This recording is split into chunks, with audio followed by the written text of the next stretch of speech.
इस वीडियो में हम जामुन का पेड़ कहानी के प्रश्नोत्तर पर नज़र डालेंगे, जो कि आईसीएसई कक्षा 9 एवं 10 की पाठ्य पुस्तक साहित्य सागर से ली गई है। अवतरण 1। सुबह को जब माली ने देखा तो उसे पता चला कि पेड़ के नीचे एक आदमी दबा पड़ा है। प्रश्न 1। कौन सी घटना की वजह से एक आदमी पेड़ के नीचे दबा पड़ा था? रात को जब बड़ी जोर से आंधी चली, जिससे व्यापार विभाग के सेक्रेटेरिएट के लॉन में जामुन का पेड़ गिर गया और उसके नीचे एक व्यक्ति दब गया। दबे हुए आदमी को देखकर माली तथा अन्य लोगों की क्या प्रतिक्रिया हुई? उत्तर। सुबह जब माली ने देखा कि पेड़ के नीचे एक आदमी दबा पड़ा है, तो वह दौड़ा दौड़ा चपरासी के पास गया। चपरासी क्लर्क के पास और क्लर्क दौड़ा दौड़ा सुपरिटेंडेंट के पास गया। सुपरिटेंडेंट दौड़ा दौड़ा बाहर लॉन में आया। मिनटों में गिरे हुए पेड़ के नीचे दबे हुए आदमी के चारों ओर भीड़ इकट्ठी हो गई।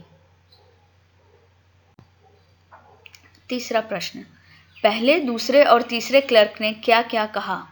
इससे उनकी किस मानसिकता का पता चलता है? पहले क्लर्क ने कहा कि बेचारा जामुन का पेड़ कितना फलदार था। दूसरे क्लर्क ने कहा कि इसकी जामुनें कितनी रसीली होती थी। तीसरा क्लर्क लगभग रुआंसा होकर बोला कि वह फलों के मौसम में झोली भरकर ले जाता था। उसके बच्चे जामुन को कितनी खुशी से खाते थे। सभी स्वार्थी मानसिकता के हैं। उन्हें किसी आदमी की दुख तकलीफ से ज्यादा सरोकार नहीं था। चौथा प्रश्न।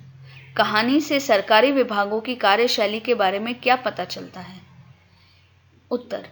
इस कहानी के माध्यम से लेखक ने सरकारी कर्मचारियों और अधिकारियों में फैली अकर्मण्यता पर भी करारा व्यंग किया है। हर विभाग अपनी जिम्मेदारी को दूसरे विभाग पर तरह तरह के बहाने बनाकर डाल देता है। फाइल एक विभाग से दूसरे विभाग तक घूमती रहती है, किंतु परिणाम कुछ नहीं निकलता है। प्रस्तुत कहानी सरकारी विभागों की लापरवाही और जिम्मेदारी से मुंह मोड़ने की प्रवृत्ति को उजागर करती है। इस तरह की कार्यशैली के अंतर्गत अनावश्यक नियमों का उल्लेख कर विभाग अपनी जिम्मेदारी एक दूसरे पर थोप देते हैं। अवतरण 2। प्रधानमंत्री ने इस पेड़ को काटने का हुक्म दे दिया और इस घटना की सारी अंतर्राष्ट्रीय जिम्मेदारी अपने सिर ले ली। कल यह पेड़ काट दिया जाएगा और तुम इस संकट से छुटकारा हासिल कर लोगे। सुनते हो, आज तुम्हारी फाइल पूर्ण हो गई। प्रश्न 1। प्रस्तुत पंक्तियां कौन, किससे, कब कह रहा है और क्यों? प्रस्तुत पंक्तियां सुपरिटेंडेंट ने कवि से कही है। जब दौरे से वापस लौटने पर प्रधानमंत्री जामुन का पेड़ को काटने का आदेश देते हैं, तो सुपरिटेंडेंट खुशी से फूला नहीं समाता। वह इस संवाद को स्वयं दबे हुए व्यक्ति तक पहुंचाता है।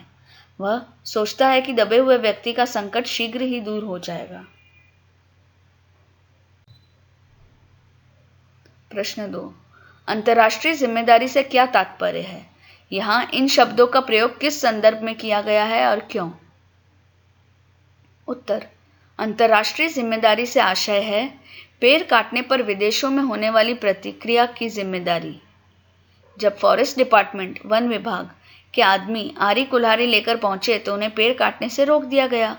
कारण यह था कि विदेश विभाग से आदेश मिला हुआ था कि उस पेड़ को ना काटा जाए, क्योंकि उस पेड़ को 10 वर्ष पहले पिटोनिया राज्य के प्रधानमंत्री ने लगाया था। इस बात की पूरी संभावना थी कि उस पेड़ को काटने से पिटोनिया सरकार के साथ हमारे देश के संबंध बिगड़ सकते हैं और उसका प्रभाव हमारे देश को मिलने वाली सहायता पर भी पड़ सकता है।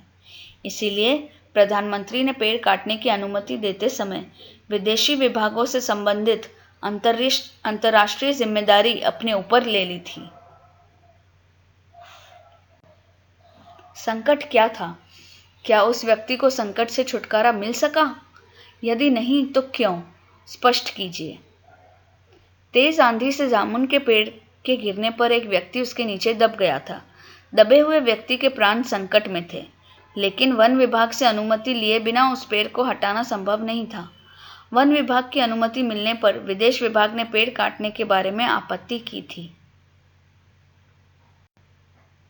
अंत में जब प्रधानमंत्री ने अंतर्राष्ट्रीय जिम्मेदारी अपने सर पर लेते हुए पेड़ काटने का आदेश दे दिया तो सुपरिटेंडेंट ने यह समाचार दबे हुए व्यक्ति को दिया कि कल पेड़ काटने का आदेश दे दिया कि कल उसे निकाल लिया जाएगा, परंतु वह इस सुखद समाचार के मिलने से पहले ही दम तोड़ चुका था। प्रश्न 4, जामुन का पेड़ कहानी के शीर्षक की सार्थकता स्पष्ट कीजिए। उत्तर, जामुन का पेड़ कहानी का शीर्षक प्रतीकात्मक है। जब किसी कहानी का शीर्षक सामान्य शाब्दिक अर्थ के अलावा किसी विशेष अर्थ की ओर संकेत करता है, तब उस शीर्षक को प्रतीकात्मक शीर्षक की संज्ञा दी जाती है।